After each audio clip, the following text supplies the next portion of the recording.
اعوذ باللہ من الشیطان الرجیم بسم اللہ الرحمن الرحیم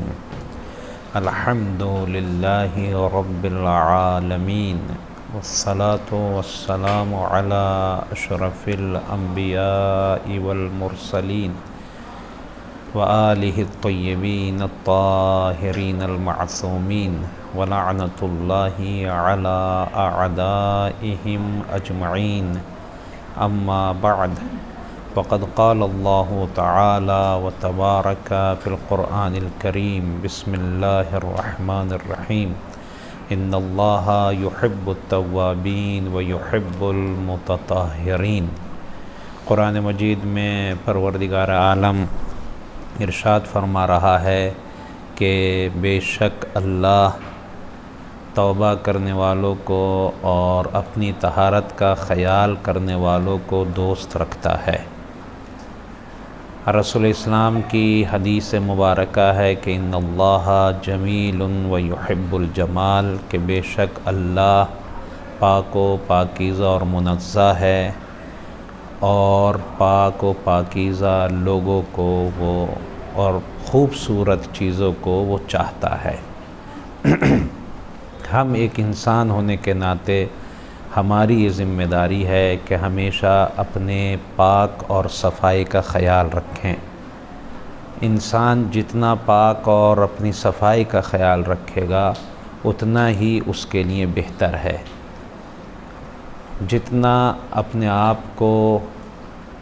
انسان طہارت کی منزلوں تک لے کے آئے گا اس کی فکر اتنی ہی اچھی ہوتی چلی جاتی ہے۔ آپ ایسے شخص کو دیکھیں کہ جو گندہ رہتا ہو، کبھی نہاتا نہ ہو، اس کو اپنے خیال نہ ہو اپنے پاک کپڑوں کا، اپنے جسم کا، تو اس کی فکر لو ہوتی چلی جاتی ہے، اس کی سوچ بھی گھٹتی چلی جاتی ہے۔ لیکن وہ انسان جو پاک اور پاکیزہ رہتا ہے اس کا ذہن بھی بڑھتا ہے، کھلتا چلا جاتا ہے۔ اور آپ یہ دیکھیں کہ اللہ نے ایک چیز پانی جو بنائی وہ عجیب چیز ہے۔ پیتے ہیں تب ہمیں مزہ آتا ہے، نہاتے ہیں تب ہمیں مزہ آتا ہے۔ ہر اعتبار سے، جس اعتبار سے بھی دیکھیں آپ، پانی کا فائدہ ہی فائدہ ہے۔ بہرحال ہماری گفتگو اس سلسلے میں چل رہی ہے کہ اللہ ہمیں پاک دیکھنا چاہتا ہے۔ اب ہم پاک کرنے کے لیے کن کن ذریعوں سے بڑھ سکتے ہیں، جنہیں مطہرات کہتے ہیں، پاک کرنے والی چیزیں، ان میں ہماری گفتگو ہو رہی ہے اور آج 10ویں بحث ہے۔ کچھ جگہوں پر اللہ حقیقت کو دیکھنا چاہتا ہے، کچھ جگہوں پر اللہ نے کہا ہے زیادہ کھوج مت کرو، زیادہ سرچ مت کرو، ورنہ تم ٹینشن میں چلے جاؤ گے، اور جب ٹینشن میں چلے جاؤ گے تو تمہاری زندگی پھر حرج مرج اور پریشانی کا شکار ہو جائے گی۔ انہی میں سے ایک چیز یہ ہے کہ اللہ ہمیں یہ نہیں کہتا کہ ہم دوسروں کی زندگی میں زیادہ انوالو ہوں۔ جس حد تک ہم اس کے ساتھ جا سکتے ہیں، بڑھ سکتے ہیں، آگے جائیں، اس کا ساتھ دے سکتے ہیں، لیکن حد سے زیادہ انوالو نہ ہو۔ بیٹا ہونے کا مطلب یہ نہیں ہوتا کہ جب وہ جوان ہو گیا تو تب بھی میں اس کو ایک 5 سال کے بچے کی طرح ہر چیز سکھاؤں۔ نہیں، 18 سال کا ہو گیا، 20-22 سال کا ہو گیا، اب وہ سمجھدار ہے، اب زیادہ مجھے انوالو کرنے کی اس میں ضرورت نہیں ہے، اس کو چھوڑ دیں۔ ایسے ہی اپنا دوست ہے، میں جن کے ساتھ زندگی گزار رہا ہوں وہ افراد ہیں، تو اللہ بعض جگہوں پر ہمیں کچھ مسائل بتاتا ہے، جن میں سے ایک مسئلہ آج کا ہے۔ کیا ہے اس کا عنوان؟ وہی ہے انسان کا آپ کے سامنے سے چلے جانا۔ مثال کے طور پر میں یہاں آپ کے سامنے موجود ہوں، ابھی آپ نے دیکھا کہ کوئی چیز میرے اس قبا پر لگی اور میری یہ قبا نجس ہو گئی، یا میرا یہ ہاتھ نجس ہو گیا۔ اب میں یہاں سے 10 بجے چلا گیا، صبح پھر کل کو یہاں پھر آیا، پھر بیٹھا میں اور یہی قبا پہنے ہوا تھا، تو میں آپ کی نگاہوں سے غائب ہو گیا۔ اب اللہ یہ کہتا ہے کہ جب میں ایک مسلمان ہوں، ایک عقل رکھنے والا، ذہن رکھنے والا انسان ہوں، تو اللہ آپ سے یہ کہتا ہے کہ میرے بارے میں آپ حسن ظن رکھیے، اور یہ سوچیں نہیں مولانا نے اپنی قبا پاک کر لی ہوگی، آپ کے نگاہوں سے میں غائب ہوں۔ اب آپ اس قبا کو نجس مت سمجھیے، آپ اس ہاتھ کو نجس نہ سمجھیے، یہی غائب ہونا، سامنے سے کسی کا چلے جانا۔ آپ نے دیکھا اس میں تھوڑا سا مولانا کے ہاتھ سے بوٹل اتفاق سے کھلی ہوئی تھی، اور مولانا کا ہاتھ میں خون نکلا، تھوڑا سا ٹپک گیا۔ یہ بوٹل آپ کے سامنے تھی ابھی، مولانا پھر اس کو اپنے ساتھ لے کر چلے گئے، کل کو پھر لے کر آئے، تو اب آپ یہ نہیں سوچ ارے یہ نجس ہوگا، کل خون گرا تھا، نہیں، خود اس کا یہ آپ کی نگاہ سے چلے جانا، اللہ کہتا ہے کل کو جب یہ آ رہے ہیں تو اب آپ اس کو پاک سمجھو، اس کو نجس مت سمجھو، یعنی مجھ پر آپ بھروسہ کریں۔ ہاں اگر آپ کو یقین ہے کہ نہیں مولانا کو اپنی طہارت کا احساس نہیں ہے، مولانا نجس ہی رہتے ہیں، یا مولانا نہ صحیح، میں اپنی مثال دے رہا ہوں، ایک آدمی جس کے بارے میں آپ کو یقین ہی ہے کہ اس کو کچھ ہے ہی نہیں، پاک اور نجس کا کوئی تمیز ہے ہی نہیں، وہ مسئلہ الگ ہے، لیکن نہیں، ایک جنرل، ایک عام آدمی جو صحیح طریقے سے زندگی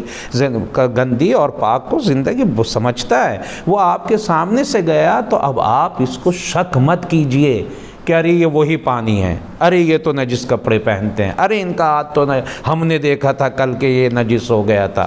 اللہ نے آپ سے کہا کہ خود ان کا آپ کے پاس سے چلے جانا، یہ اس چیز کو آپ کے لیے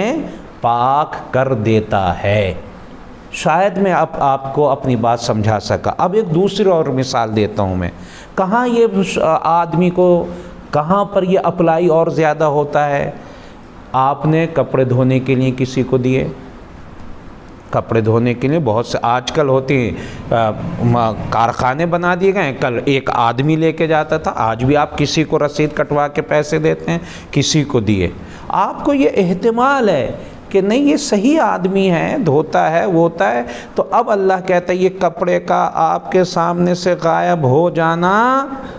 اور پھر اس مسلمان کے پاس رہنا، پھر اس کا دے دینا،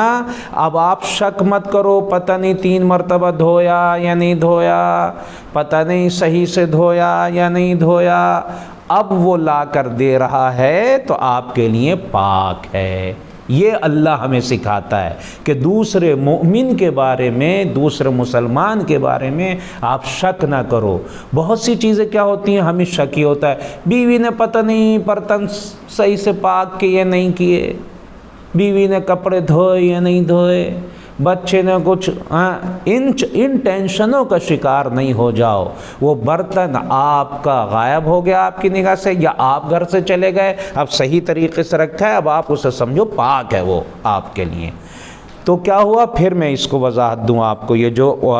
ٹاپک لکھا ہوا ہے، غائب ہونا کسی مسلمان کا لکھا ہوا ہے اس پر، لیکن اس میں وہ بھی شامل ہے، مسلمان کا غائب ہونا یا اس سے متعلق کسی چیز کا غائب ہو جانا آپ کی نگاہ سے، پھر واپس آ جانا، اور آپ کو یہ احتمال ہو، آپ یہ سوچ رہے ہوں کہ یہ ایسا آدمی ہے کہ جو پاک اور پاکیزگی کا خیال کرتا ہے، تو اگر یہ بوٹل ابھی نجس بھی ہے، کل میں لے کر آ رہا ہوں، تو یہ آپ کے لیے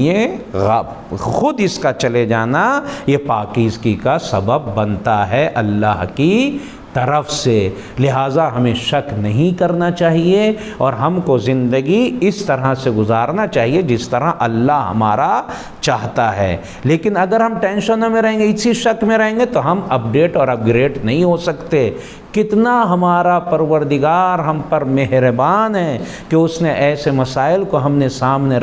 ہمارے لیے رکھا تاکہ ہم ٹینشن سے بچ سکیں۔ اب آپ یہ نہیں سوچئے گا ارے پتہ نہیں حقیقت میں اس دھونے والے نے کپڑے صحیح سے دھوئے یا نہیں دھوئے، نہیں، اللہ کہتا آپ کے لیے پاک ہیں۔ اب جیسے آپ خود دھوتے وہ ایسے ہی آپ جا کے نماز پڑھیے، آپ جا کے روزہ رکھیے، اس کو صحیح طریقے سے استعمال کیے، میں تمہارا اللہ یہاں بیٹھا ہوا ہوں، ثواب دینے والا میں ہوں، اللہ کہتا ہے میں تمہیں ثواب دوں گا۔ والسلام علیکم ورحمۃ اللہ وبرکاتہ۔